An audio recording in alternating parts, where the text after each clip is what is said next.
हिंसा के खिलाफ अब तक की सबसे बड़ी कानूनी कार्रवाई शुरू हो चुकी है। सरकार ने संगठित अपराध पर कड़ा प्रहार किया है और इससे निपटने के लिए पुलिस को व्यापक निवारक अधिकार दिए गए हैं। पूरे राज्य में गुंडा दमन कानून लागू हो गया है।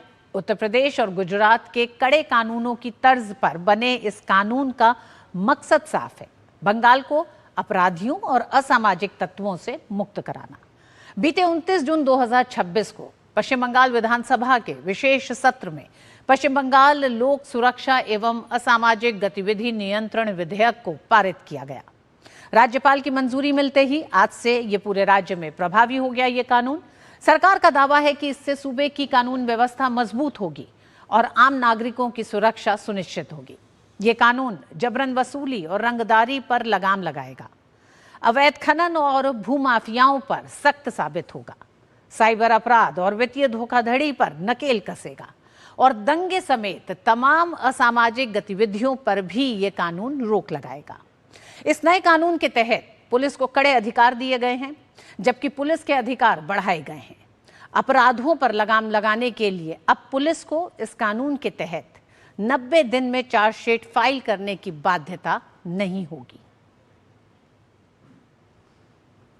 বন্ধ হয়ে গেছে, রাস্তায় হাত পাতার লোক নেই, রাজধানী নেই, মিথ্যা মামলা নেই।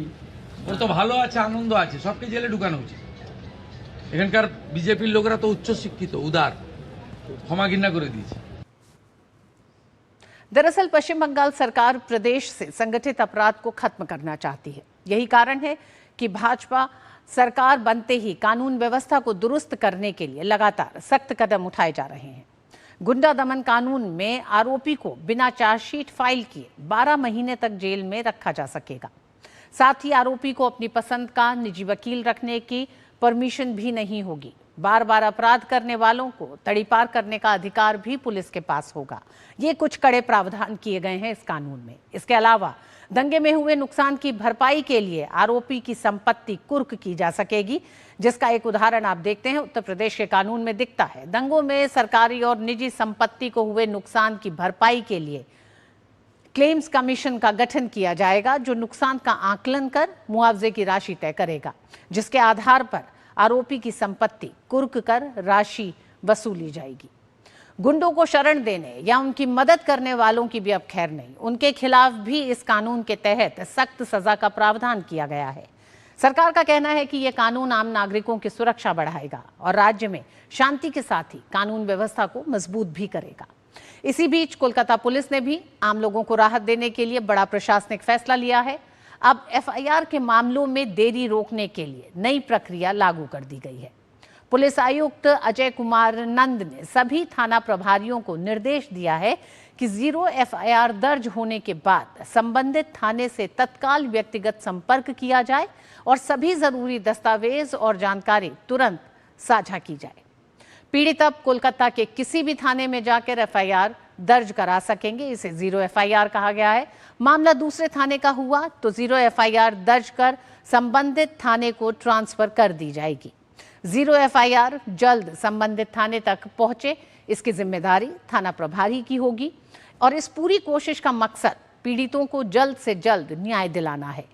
नए आदेश के अनुसार 0 एफआईआर दर्ज करने वाला थाना प्रभारी संबंधित थाने के प्रभारी से व्यक्तिगत रूप से संपर्क करेगा और मामले से जुड़े सभी आवश्यक तथ्यों की जानकारी साझा करेगा। नई व्यवस्था के तहत शिकायतकर्ता को यह भी बताया जाएगा कि उसका मामला किस थाने में भेजा गया है और आगे की जांच कौन कर रहा है। इसका उद्देश्य ये सुनिश्चित करना है कि क्षेत्राधिकार के कारण किसी भी पीड़ित को न्याय मिलने में देरी न हो। एक तरफ राज्य सरकार संगठित अपराध पर सख्ती का संदेश दे रही है, तो दूसरी तरफ कोलकाता पुलिस शिकायतों के तुरंत निवारण की दिशा में नई व्यवस्था लागू कर रही है। इस बीच प्रदेश के अल्पसंख्यक मामलों और मदरसा शिक्षा विभाग ने भी एक बड़ा फैसला लिया है। राज्य की सभी गैर सहायता प्राप्त मदरसों का निरीक्षण करने के निर्देश जारी किए गए हैं। कूच बिहार और मालदा जिलों में मदरसों का निरीक्षण किया जाएगा। मुर्शिदाबाद और नदिया में भी गैर सहायता प्राप्त मदरसों का निरीक्षण किया जाएगा। हुगली के साथ ही उत्तर दिनाजपुर और बीरभूम में भी ये निरीक्षण होगा। उत्तर 24 परगना और दक्षिण 24 परगना में भी निरीक्षण किया जाएगा। इसके अलावा भी कई जिलों में ये निरीक्षण की कार्रवाई की जाएगी। सरकार के अनुसार निरीक्षण का उद्देश्य शैक्षणिक योजनाओं के क्रियान्वयन, संस्थानों के कामकाज और प्रशासनिक व्यवस्था का सत्यापन करना है। विभाग ने संबंधित अधिकारियों को तय मानकों के अनुसार निरीक्षण कर रिपोर्ट सौंपने के निर्देश दिए हैं। उधर पश्चिम बंगाल में तृणमूल कांग्रेस के अंदरूनी विवाद के बीच अलीपुर की निचली अदालत ने एक आदेश को लेकर नया राजनीतिक विवाद खड़ा हो गया है। ये विवाद क्या है ये भी बताते हैं। ऋतव्रत बंदोपाध्याय गुट ने दावा किया है कि अदालत ने अरूप राय की अगुवाई वाली समिति को तृणमूल चलाने का वैध अधिकार माना है। गुट का कहना है कि इसी आधार पर वही असली तृणमूल कांग्रेस है। ऋतव्रत बंदोपाध्याय के मुताबिक हाल ही में तृणमूल के जमीनी कार्यकर्ताओं ने अलीपुर कोर्ट में याचिका दायर की थी। उनका कहना है कि अरूप राय उनकी समिति के चेयरपर्सन हैं और कुछ लोग पार्टी कार्यालयों में घुसकर अशांति फैलाने की कोशिश कर रहे थे। इसी वजह से अदालत का दरवाजा खटखटाया गया। ऋतव्रत गुट का दावा है कि अदालत ने 22 जून को हुई राष्ट्रीय कार्य समिति की बैठक के आधार पर गठित समिति को ही कानूनी रूप से मान्यता प्राप्त संगठन माना है।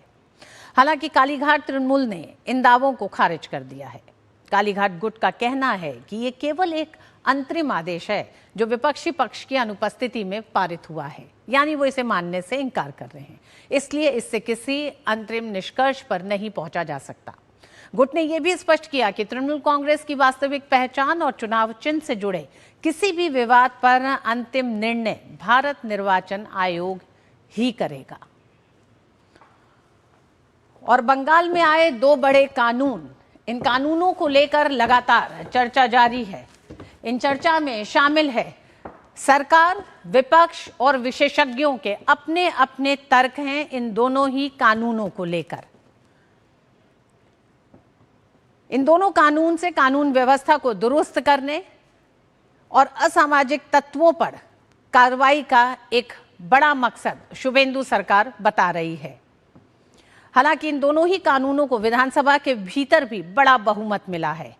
जहां एक तरफ 41 मत इन दोनों कानूनों के खिलाफ मत पड़े हैं, तो वहीं 176 वोट इनके पक्ष में पड़े हैं। आइए आपको बताते हैं क्या कहते हैं ये कानून। सबसे ज्यादा जो चर्चा हो रही है वो इसी पे हो रही है कि बिना मुकदमे के हिरासत में रखे जाने की जो इसमें एक प्रावधान शामिल किया गया है, उसे लेकर लगातार चर्चा हो रही है।